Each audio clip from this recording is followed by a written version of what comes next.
মৌসুম আগেও চেলসি আলোচনায় ছিল তাদের বিগ বাজেটের ফেইল্ড টিম আর মাঠে একের পর এক ব্যর্থতার গল্প নিয়ে।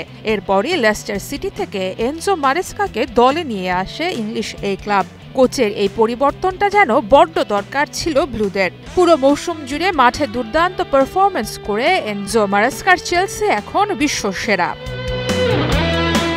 ক্লাব বিশ্বকাপের শুরুতে একটা ধাক্কা খেয়েছিল লায়নরা। আন্ডারডগ হিসেবে টুর্নামেন্ট শুরু করে হয়ে ওঠে ডার্ক হর্স। ফেভারিট পিএসজিকে হারিয়ে দ্বিতীয়বারের মতো ওয়ার্ল্ড চ্যাম্পিয়ন হয়েছে চেলসি।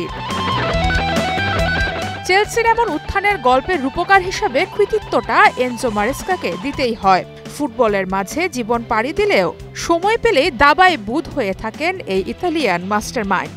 নকআউট থেকে শুরু করে ইউরোপ সেরা পিএসজিকে যেভাবে নিজের ট্যাকটিক্স দিয়ে মাত দিলেন, তাতে ফুটবলকেও দাবা চালেই পরিণত করে সেরেছেন ৪৫ বছর বয়সী এই কোচ। ডিফেন্স, অ্যাটাক, মিডফিল্ড সব মিলিয়ে ফাইনালে কম্প্যাক্ট পারফরম্যান্স ছিল চেলসির। ম্যাচের ৩০ মিনিটের মাঝে কোল পালমারের জোড়া গোল, পেদ্রো পালমারদের দাপটে ফার্স্ট হাফের আগেই ৩-০ গোল স্কোরলাইন বানিয়ে হাকিমি দেমবেলেদের বিদায় ঘণ্টা বাজিয়ে দেয় ব্লুরা। পুরো ম্যাচে ৬৭% বল দখলে রেখেও জালের দেখা পায়নি প্যারিসিয়ানরা।